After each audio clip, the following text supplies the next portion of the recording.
I absolutely knew the pebble, and then I knew the mountain. I was the pebble. I was the mountain. That's the difference, actually. You know, that final seed is meant to be burnt and consumed in the fire of enlightenment. I'm not saying I've gone to that degree, but that's the goal, and that's the essence of what you are entering into. So to come to the question, I actually don't know where the pebble goes from here, but I think it's interesting. I went from the pebble to the mountain. And you'd think that was an evolutionary journey. And I know that the mountain felt the loss when some rocks fell away from its side. Wow. Felt the loss. So there is some intelligence there in that being. And all life is evolving, and all life and all matter will eventually have to be transmuted. The Spiritual Freedom Show with Richard Lawrence, where politics is not the answer, materialism counts for nothing, and spirituality will set you free. Richard. Hello, Darren. So, you shared a story some months ago now about your own experience you had of cosmic realization. I think one that's, I speak for many people, countless people probably, who have seen that as a massive inspiration on their own spiritual path. Myself certainly, and I know many people told me that as well. That's great. And I think not just an inspiration, but also thought-provoking in many ways. And, we had a series of questions that actually came in as a result of that, which I thought would be good to share on the show. Oh, really? Okay. Yeah. Not least because I think they ultimately get at, the real question of the meaning of life, which is, all of the 9 freedoms, if that's what we're talking about. But these ones, kind of the theme I've kind of curated them in, here today is really about the nature of evolution. And I thought it was interesting. A couple of weeks ago, I came across a video on YouTube, just nosing around, and there was someone on there who was talking. I think it was on the Joe Rogan show, and he was explaining how. There'd been he was talking about a conference that had been convened recently by a group of evolutionary biologists, I think at the Royal Society here in London, and he was talking about the perspective they had shared, which had been largely about the deficiencies that they see in the explanatory power of neo-Darwinism, which is the theory of evolution that we're all taught in school, right? And I just thought it was interesting that here we are, these people who are the sort of at the very top of this whole field are now beginning to question the very tenets on which it's based in the first place. And I won't go into it all, but basically the bottom line is it turns out maybe we really don't have all the answers, and maybe there's a different way that we need to be thinking about evolution. Absolutely. And then particularly spiritual evolution, which is I think the point of our show, obviously. Yeah. Well, can I? Yeah, go for it. Yeah. First of all, I think it's absolutely. I didn't know we had a lot of questions. I'm delighted we have, and I'd certainly do my best to answer them. It's very difficult to talk about a state like the one I described. I certainly understand, as I never did before, why some, the Ramani Maharshis and others resort to silence. Even the Lord Buddha did at time. I can see why, because sometimes there's just nothing you can say. And Layout say likewise, so the greatest things are the things that can't be spoken. And you can try and say what happened, and you can't really comment too much further on it. I can try and help if I can, but it's what it is. But coming to your main point about evolution, and that's what life is for, that I know, that is a given, and that's our whole purpose, and that's why we're here, and that's why the galaxy exists. We have the greatest book of evolution, teaching on evolution from the point of view of human intelligences we have ever been given, leaves Darwin out in the cold, and the others that you refer to, the other viewpoints that you refer to completely. And that's the core teaching of this show, which is the 9 freedoms, because that is an absolute roadmap of our evolution. And the 9th freedom ends with this statement by Mars Sector 6. He says, the 9 freedoms have been given to Terra at this time, that Terra being Earth, in order to stimulate and raise the consciousness of the few thinkers. Use this information well, for it will change you. For it will cause multitudinous thoughts to come into your mind. For this information will be the dawning of wisdom for you. Now, I've studied the 9 freedoms for decades, 5 decades. To be precise. I think it is. Yes, it's 5. My goodness, it's 5 decades since I was at university. I remember the day I first read it at university vividly. Wow. And it's definitely changed my life. And I'm still studying it, but I've never studied it in the depth, and not just studied it, contemplated and meditated on it in the depth that I've done since the Spiritual Freedom Show. And I attribute that, to a degree at least, to that, and I will say the 12 blessings, to the state, because I think you can that I experience, because I think you can enter a state. Now, if you take someone like Yogananda, and I mean, because I don't put it anywhere on the level of the cosmic consciousness state described in the 9 Freedoms by Dr. George King. Hence, I don't call it cosmic consciousness, because it just isn't at the level of his experience at all. But I would equate it, it's very different, but I would equate it to, say, for example, the description made by Yogananda of what he called cosmic consciousness in his wonderful autobiography.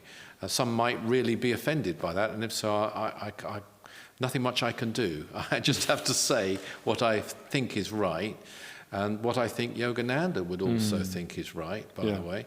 But that isn't the point. The point I'm making, I had a massive advantage, though, which is before I ever had this experience, I was familiar with these teachings, and I was also familiar with the 12 blessings. So I already knew that the galaxy was a living intelligence, and I knew certain things about life on other planets from learning from Dr. George King before this happened, which I'm sure affected the experience when it happened. It enabled up a free flow of realization in this case.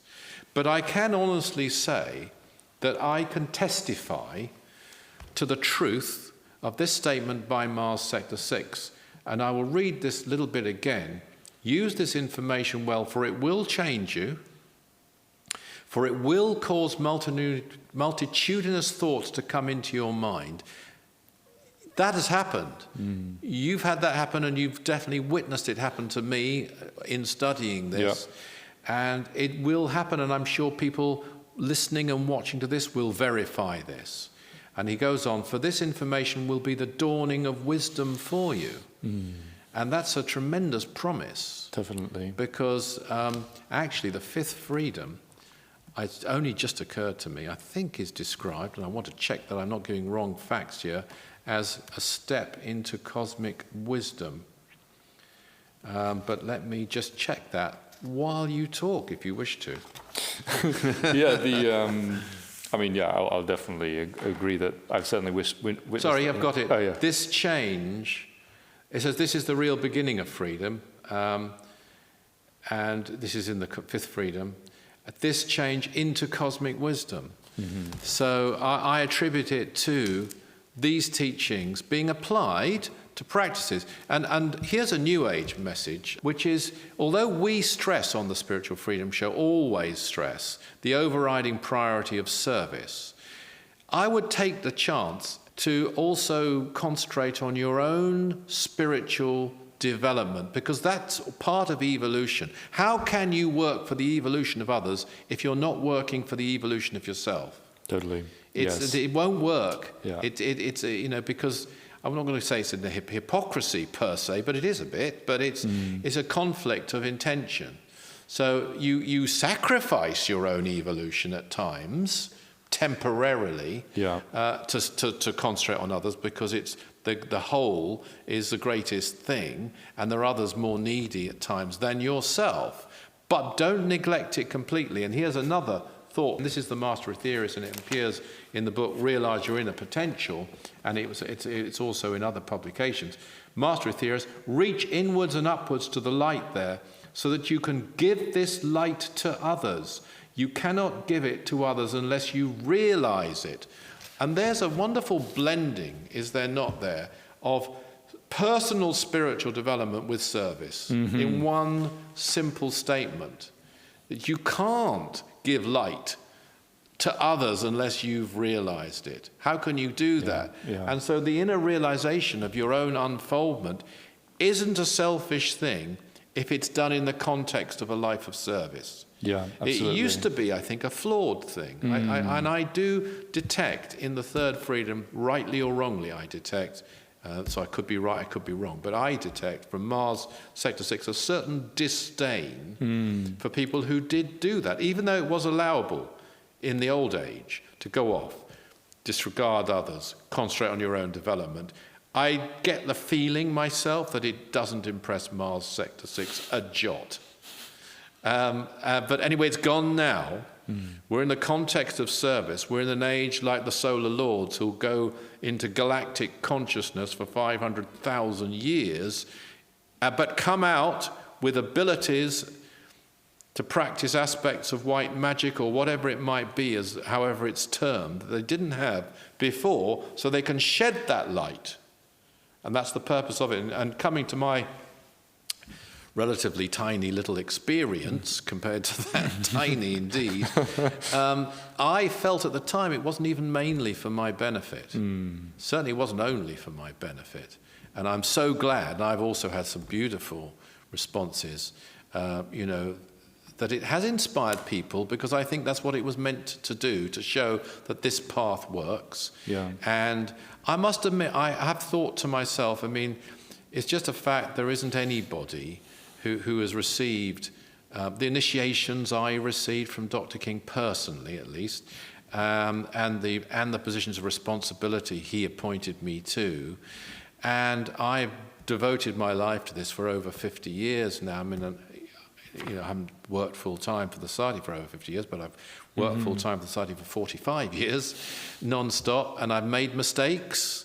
And I've done things I shouldn't have done along the way. Yes, I have. I'm not going to enumerate any of them. Sorry. If you thought that's what you were getting. Yeah. I have. But I haven't faltered in this commitment for a day. I have always been on duty throughout. I've never left. I've always been on call. And while Dr. King was alive, I was on call for 24 hours a day and night, for 20 years.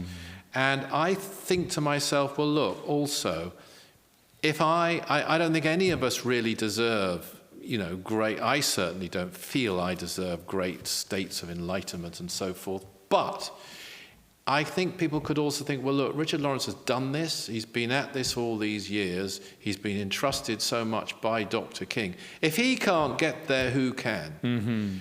And so I felt obligated to make my best efforts. Really, for that reason, and I hope it reflects in some tiny way on Dr. King himself. And if it does, then as far as I'm concerned, that's the greatest thing about it of all, because it wouldn't have happened without him, I'm sure of that. Well, I think it also really, to the example that you gave earlier of the galaxy and whatnot, it's kind of like in the context of service, these things are even greater, aren't they? They serve this purpose of inspiration and teaching to others who can feel more inspired to follow the example. I'll speak for myself. I have felt more inspired in my own spiritual practices and in, therefore my spiritual work as a whole, as a result of, you sharing that example, having it and then sharing it with us. I'm absolutely really delighted. That's just a wonderful thing. That's why I shared it, because I'll be honest, part of me just didn't want to share it at all. I can imagine. And, I know some people will think, Richard Lawrence, who does he think he is, blah, blah, blah, sure. and that's fine. Yeah. I don't mind, and I don't mind if people don't believe it. But if some people find it inspiring, then job done. Yeah. Let me ask you a couple of these questions that have come in, which are not really about the experience per se, more about kind of the wisdom of the teachings that we have in the Nine Freedoms as it relates to evolution and as inspired by your experience. Okay, yeah. Fantastic, yeah. So this person says, if the true purpose of life is to evolve to a higher level of consciousness, could it be that some of the living things we see around us in nature will also evolve into something else with time? Like what happens to a rock or a plant or an elephant, for example? Well, I know for sure that a pebble has a karmic pattern. So I can come direct to that. Wow. And that wasn't, that was an early experience, which is actually on my website, the Kundalini Diaries. The Kundalini Diaries. Yeah, people can go find that. And it surprised me. And I say I dip my toe in the ocean of samadhi. That's as far as I go. because I'm still not claiming to be fully realized. Far, far from it. I have many, many lessons to learn and a way to go.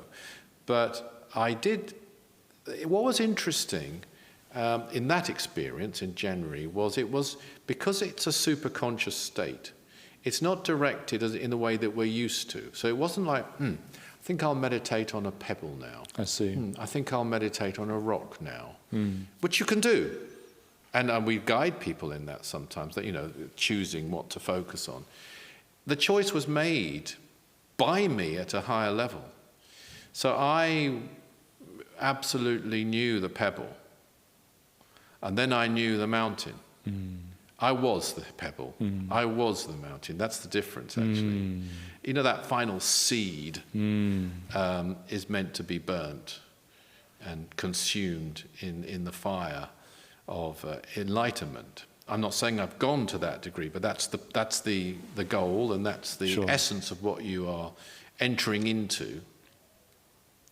So to come to the question, I actually don't know where the pebble goes from here, but I think it's interesting.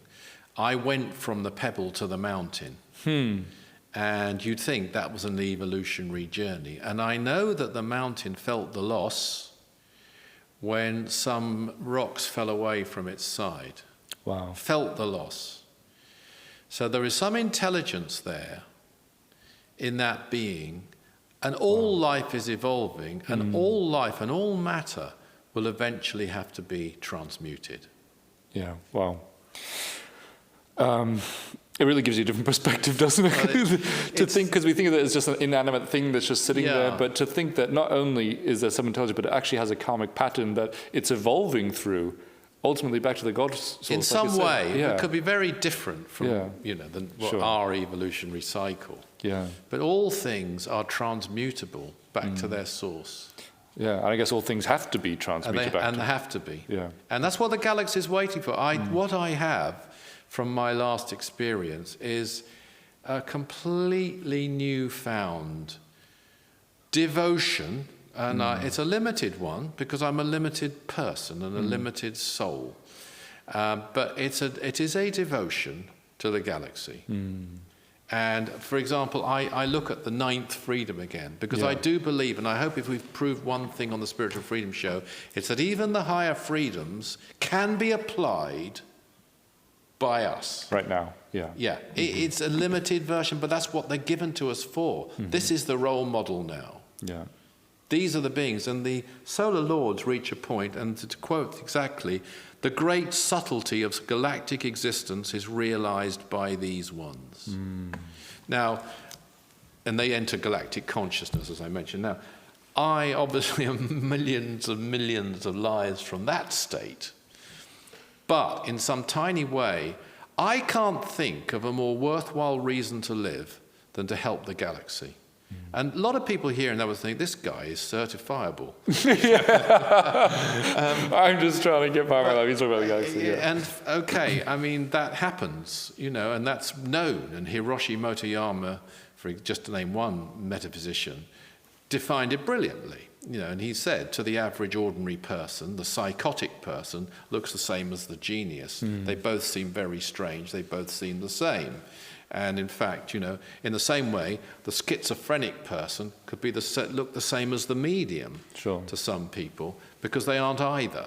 And the ordinary person isn't psychotic or a genius. So these are weird things. And so you could get someone who is, inverted commas, certifiable, if that's the current phrase, I don't know, who would say a thing like that. But it could also be true, and it actually is true, that the greatest thing, I believe, that we can do is to have an impact. And we've been told by the Master Atheists that when we help another person, we have some impact on the galaxy as a whole. Now, the galaxy, and I found in both my experiences, in January and the recent one, or the most recent one, the cosmic realization, that one of the presences that was there was the Master Jesus. In both of them, which actually I wouldn't have expected and I wouldn't have thought of, but it makes perfect sense when you consider the teaching he gave.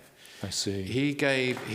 Although the 9 freedoms is the greatest set of teachings we have, and it defines our evolution, and it's extremely positive about where we're going. Yeah, completely agree. If there was such a thing as a cosmic carrot, forgive me, Martin, this is it. And it's true. So it's a wonderful thing. But of course, the 12 blessings deals with the most advanced aspects of evolution. And there's a sadness in it too, because of the sacrifice that so many all advanced intelligences actually are making. And they're making it because they know in a way that we won't understand yet that evolution of the whole is why we're all here. Yes. And so they hold themselves back. Now the galaxy is really holding itself back. It has to allow evil to exist within it, within its body, within its body. And I think if we can impact, if we can heal, if we can bring light, number one, that's got to impact to some degree, might be a tiny degree, upon the galaxy as a living intelligence, number one. And I know this is far out. By definition, this is far out. But you did ask. I did. Yeah. I did. We can impact on that. And the other thing is, if we all get our acts together, all of us, and we really start to evolve, we are holding it back. It's waiting. I don't think it even has to exist, but I'm sure it doesn't. I think we've been told that. It's only here to allow us to evolve. And so when we get on, and it comes back to evolving ourselves too, realizing the light within us too, to some degree we're helping that intelligence. And you could come literally down to Earth and look at the Mother Earth, who I think is, if she was a disciple of the galaxy, and in some way she might be, I don't know, but certainly, let's put it this way, the galaxy will be a god to her. No and she'll doubt. understand that god in a way we can't. She is certainly following its pattern. And she is sacrificing. And these are the reasons. People talk, and we've talked before about moral codes. Yeah. These are the cosmic morality. This is the cosmic morality, which has outdated the old morality. We should be doing what we can for the Mother Earth. And helping humanity helps the Mother Earth. And so let's get on and do that. Yeah, I think thinking in this way, it's like part of the key to raising our consciousness, especially if we start to think in this way about, our cosmic responsibility, our cosmic morality, and start to act in such a way as to discharge that responsibility.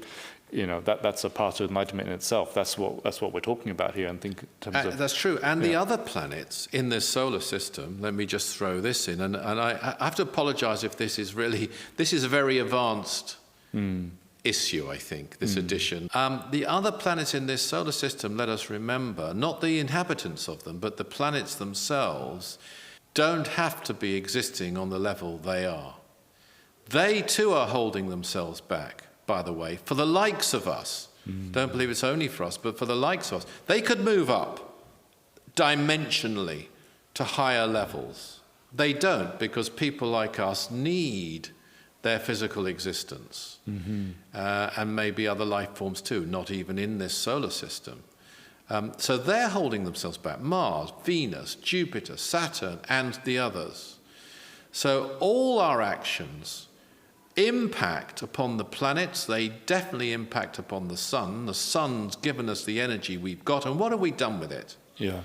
And by the way, the sun is, this is another thing that is so wonderful, and is revealed in the 9 freedoms. The sun and the inhabitants of the sun are all but amalgamated. They are its expression. They form together, I think it's stated in here, they blend together to form the sun. They are its radiation. That's right. And they revere their logos in a way that Mars Sector 6 says, even beyond anything we can conceive of in terms of reverence. Those aren't his words, but it's in the 9th freedom. This total coming together. Now, they provided the energy. What have we done with it? Let's use the solar energy. Let's use the prana, the chi, the universal life force, because it all comes from the lords of the sun, and it all comes from the sun. Gosh, yeah. As you say, if we could have that question every day in our minds, I think, even if we woke up and made that part of our morning routine, that might be a real game changer in terms of elevating It's a our new thinking. age approach. Yeah. It's the approach that will be here when the new age dawns. The new age will dawn, and we're preparing for it. We're trying to work very, very hard in the Aetherius Society, and not just in the Aetherius Society, by the way, but there isn't another organization like us. There just isn't. You can look around, you won't find anything like us anywhere. It's quite advanced for some people, but it's not too advanced. It's a question of whether people want to make that adjustment. But, we aren't recruiters. We have a task to do. But when the new age comes, though, there will be this cosmic approach, this, if you like, this cosmic morality, if such a thing exists. Yeah, totally. I love this line of thinking. I think it's really inspiring. We've got a second question here I think I'd throw out, which is, what is the role of time in evolution? It's a fantastic question. There really is. And I have to say that, how long have I got? All the time in the world. Time isn't, of course, as we know it, real. And when you enter the highest states, when one enters cosmic consciousness, one is beyond mind, interestingly, more than interestingly. It's no longer interesting, actually, because there's no mind. But one has also moved beyond time. So, I think we know that time is limited, really is measured in mind. I know it's measured in the movement of planetary bodies. And so that's how we work out our 24 hours, our etc., our months, our years, and so forth.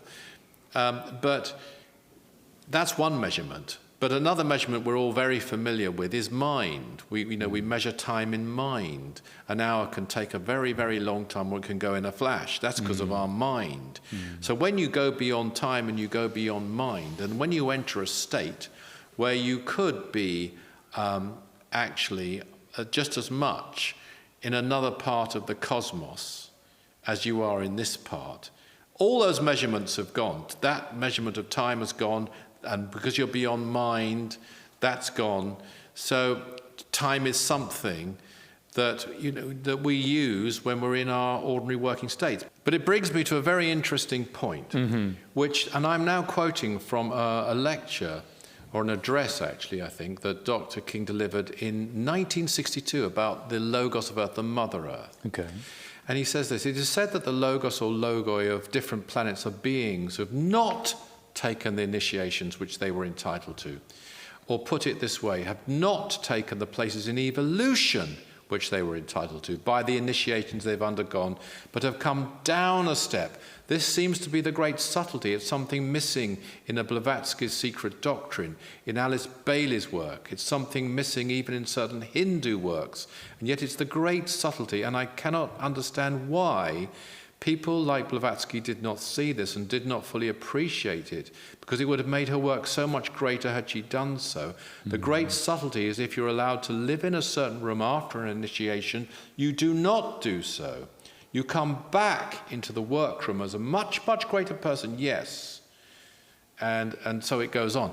So the whole point there, and it does relate to the question about time, is that although you're able, and you may be able to demonstrate and experience something which is beyond time and even beyond mind, you'll come back down from that. I see. And you'll live in time again and in mind again in order to serve. And this is, it's right through the 12 blessings, it's right through the 9 freedoms, it's known about, so that when a great Saturnian enters a great samadhic condition, it's way beyond anything we can conceive of as samadhi, they know before they enter it that they're going to use it in service. And they could take the form of a human being. They could take the form of a tree on a planet like this one, or whatever it was necessary in one of their numerous bodies. Sure. For a certain reason. It'll be for a very, very, very essential reason, a perfect reason, actually. But they will do it, And they will be then limited again by the situation they're in order to serve, but they've broken it. So to answer the question, time plays a key role, both in moving beyond it and seeing that it's a limitation and it's not ultimately real, because reality is changelessness. Time measures change, so it can't be real. Would it be true to say that, entering that state of changelessness, I mean, is that sort of like the apex of evolution? I mean, when we think about the perfection of God, that silent, motionless perfection above time, I mean, how I mean, what I suppose is happening when one's entering the higher states at all levels, all the way through to the solar states, and actually planets meditate. The galaxy meditates. Yeah. So this goes on, is that in those periods, if one does it fully, one is really, what should we say, embryonically returning to God. Okay, yeah, it's nice. That's just a phrase that, but one hasn't, because one hasn't yet transmuted. There's this massive gap between cosmic consciousness and ascension, and in his lecture that Dr. King gave, and it's available. And of course, everything's available now on the cloud, thanks to you and Julian Ross out there. But ascension will not be brought about by even service in any 10 lives, says the sixth freedom. And Dr. King says this: no matter how you serve in any 10 lives, you won't bring about ascension, because ascension is the culmination of more than 10 lives. That's what that means. Well, supposing I'm due to get ascension in 100 lives, then in the last 10 lives, after I've lived 90 lives from now, I bring about ascension. No, you don't. Ascension is the result of all your lives, from the word go. From the first time you came to this earth, you are working towards ascension. It's as great as that, my friends. It's as great as that. You can't bring it about in any 10 lives. If you suddenly decide to be saintly from this moment on, in 10 lives' time, if you bring about ascension, if you do so by giving service in a saintly manner for 10 lives, it won't be the result of those 10 lives, but the lives that went before. So it means something slightly different than one might think. And there's this wonderful statement, actually, that Dr. King made about Mars Sector 6. So the key moment was the initiation of Earth, which Mars Sector 6 presided over, you might say. Yeah. He said about that moment, he said, every mistake that Mars Sector 6 had ever made paid off. So, in other words, there's this big gap. To get to ascension, every single thing has to be put right. Every behavioral fault, every bit of selfishness, every wrong thought has to be corrected. That's a big difference between entering the state of cosmic consciousness as and when you are able to, which can be achieved, mainly through service. Yeah. Mainly a result not even of your spiritual practices. Certainly not of your small behavior. Those things matter. Everything matters. But mainly a result of your service, and particularly if you've been put in a position, or you put yourself in a position to serve the cosmic plan. No, I think, again, that brings us back to, this much deeper perspective on life and the meaning of life, doesn't it? And, one thing, it makes me reflect on when I think about this distinction, as you described, between cosmic consciousness and ascension, is if we think about Earth as a classroom of experience, no one is passing or graduating without perfect marks. That's, it's like we go to university, you might get a first and get a little bit less than 100, you might get a 2-1 or whatever. You still graduate, whatever. That's just not how it works in life for real, when we're really practicing following the example of these much greater beings that we've described here, that are described in the 12 blessings and the 9 freedoms.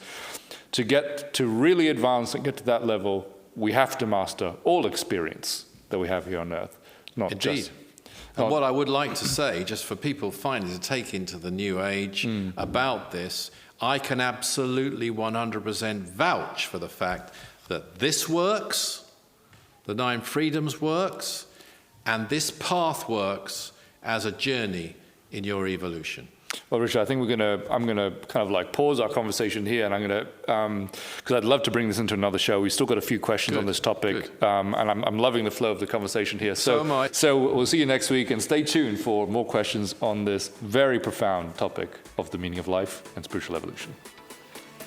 Everybody's down here. Thanks for tuning into the show. Now, if you enjoyed that episode, don't forget to subscribe for more wisdom from the Nine Freedoms. If you'd like to find out more about the Nine Freedoms, about Mars Sector 6 by Dr. George King, go to our website, that's aetherius.org. Richard and I love hearing from you, receiving your comments, your questions on your spiritual experiences, and talking about them on the show. So do write to us, share them with us at spiritualfreedom@richardlawrence.co.uk. Always remember that service is the jewel in the rock of attainment. See you next time.